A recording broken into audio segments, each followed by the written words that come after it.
کا یہ بھروسہ ہو جائے اللہ جو چاہے جب چاہے جتنا چاہے جیسے چاہے جس کے ساتھ چاہے کر سکتا ہے، آپ ایمان کے کس لیول پہ پھر سٹینڈ کریں گے؟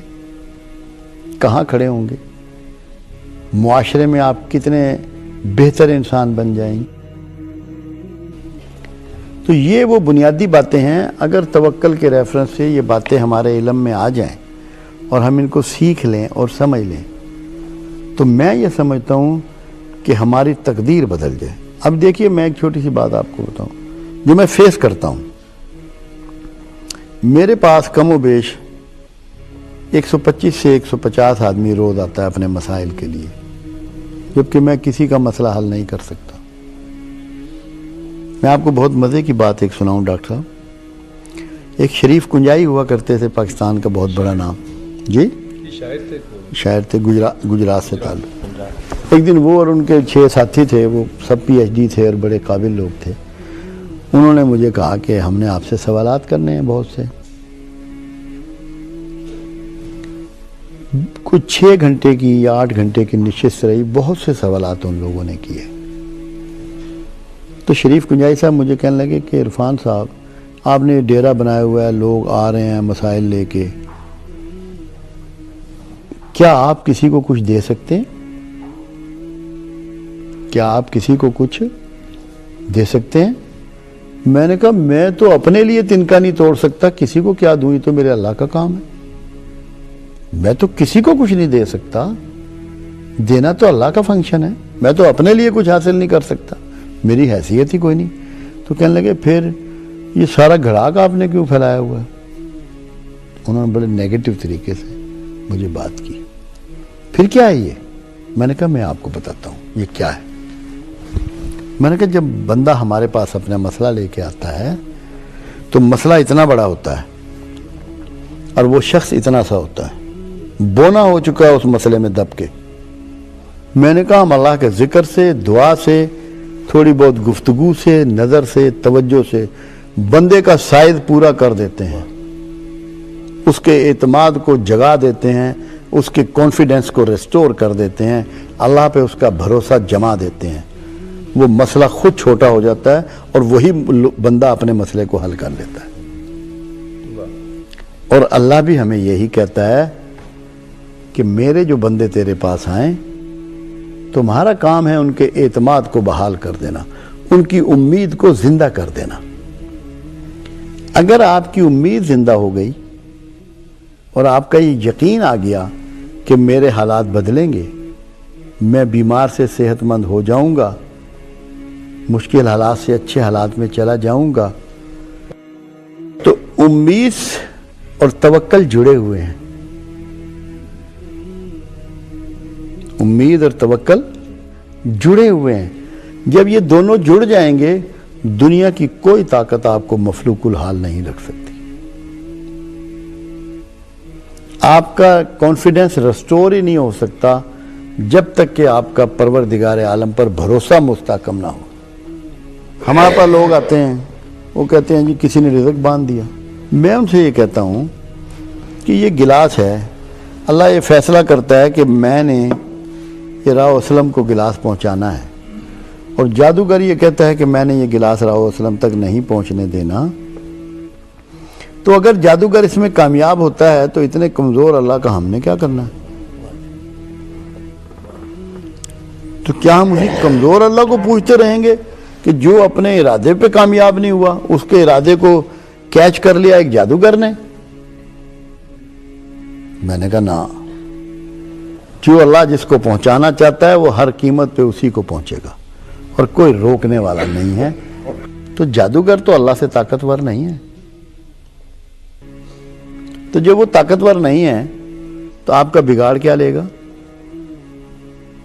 اب بات کہیں اور ہے، بہت ٹیکنیکل بات ہے، سمجھنے کی ضرورت ہے. ایک کلمہ ہے جو اللہ نے ہمیں تعلیم فرمایا اور وہ ہے اعوذ باللہ من الشیطان الرجیم. اے اللہ میں تیری پناہ چاہتا ہوں شیطان رجیم سے. اب سارا باطل، سارا جادو شیطانیت ہے، اس پہ یہ ساری چیزیں اثر انداز ہوں گی، وہ ان سے دکھی ہوگا جس کو اللہ اپنی پناہ میں نہ لے. اگر اللہ آپ کو اپنی پناہ میں لے لے تو آپ تو محفوظ ہو گئے شیطان سے, شیطانی قوتوں سے محفوظ ہو گئے. اس کلمے کو سمجھتے ہوئے, اس پہ اللہ پہ بھروسہ کرتے ہوئے آپ جب بھی پناہ ڈھونڈیں اللہ کی ڈھونڈیں. جب اللہ کے علاوہ کوئی بھی پناہ تلاش کریں گے تو انشاءاللہ پریشانی ہوگی. پریشانی آپ کی کوئی روک ہی نہیں سکتا. ہم نکلتے ہیں اللہ کے علاوہ پناہوں کی تلاش میں, تو آپ پناہ تلاش کرنی ہے اللہ کی. اگر اللہ کی پناہ میں آپ آ گئے, کوئی جادوگر ہو کچھ بھی ہو آپ کا بگاڑ نہیں سکتا. اس کے لیے آپ کو اللہ سے معافی طلب کرنی پڑے گی, اس کے بندوں کو معاف کرنا پڑے گا. ایسا نہ ہو, میں لوگوں سے دعا کی ایک بات کرتا ہوں کہ ہم دعا کے لیے ہاتھ اٹھاتے ہیں, مگر یہ نہیں سوچتے کہ اگر میرے خلاف بھی کوئی دعا کے لیے ہاتھ اٹھے ہوئے ہیں تو میری ہاتھ اٹھانا کس کام کا. تو جب میں اپنے ہاتھ اللہ کے حضور دعا کے لیے اٹھاؤں تو جو ہاتھ میرے خلاف اٹھے ہوئے ہیں انہیں بھی تو نیچا کرواؤں, ان سے معافی مانگ لوں, ان کا اگر میں نے کوئی استحصال کیا ہے اس کا اپائے کر دوں, اس کا کوئی علاج کر دوں. تو یہ چیزیں اس طریقے سے ساری کی ساری توکل کے ساتھ جڑی ہوئی ہیں. آپ کو جو جو کلیم پروردگار عالم نے قرآن حکیم میں کیا ہے وہ عملاً ماننا پڑے گا. اگر آپ نے عملی طور پہ اس کو مان لیا تو دنیا کی کوئی طاقت آپ کو پریشان نہیں کر سکتی. ہمارے ہاں ہر آدمی اس طرح ڈپریشن کی بات کرتا ہے جیسے شوگر کی بات کرتا ہے, جیسے کسی فیشن کی بات کرتا ہے, فیشن کی طرح پھیل گیا ہے. بنیادی وجوہات کیا ہیں؟ کسی رشتے میں ٹرسٹ کرنے کے لیے تیار نہیں. سکون ہے, سکون کیسے ملتا ہے؟ سکون غیر مادی چیز ہے, سکون مادی چیز نہیں ہے.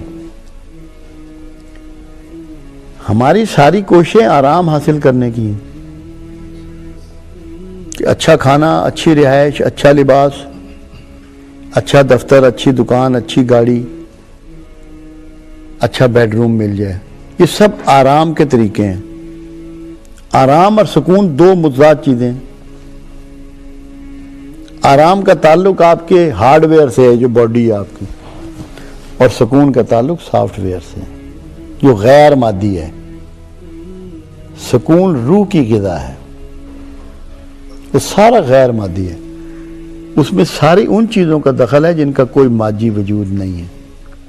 تو ہماری ساری کوششیں اور ساری ایفرٹس اب رہ گئی ہیں مادی حصول کے لیے. اللہ کے رسول صلی اللہ علیہ وسلم نے ہمیں کیا ٹیچ کیا؟ بالکل ایسی زندگی گزاری ہے جس میں کوئی آرام نام کی چیز نہیں ہے. کم سے کم کھانا, سادے سے سادہ کھانا, کم سے کم لباس, سادے سے سادہ لباس. بستر کی بات تو یہاں تک ہے میں حیران ہوتا ہوں, کبھی سوچتا ہوں. ایک دن آپ صبح کو اٹھے اور فرمایا آج میرے بستر کے ساتھ تم لوگوں نے کیا سلوک کیا, مجھے تہجد میں اٹھنے میں مانے ہوا, رکاوٹ بنا. یا رسول اللہ صلی اللہ علیہ وسلم ہم نے تو کچھ بھی نہیں کیا, صرف آپ کے کمبل کی ایک تہہ اور کر دی. تو جب بستر کا اتنا آرام بھی قبول نہیں ہے کملی والے کو, تو آپ کو ٹیچنگ کیا دے رہے ہیں کہ سامان تمہارے آرام کے لیے ہے جسمانی, تمہاری روح کے اس کا کوئی تعلق نہیں ہے.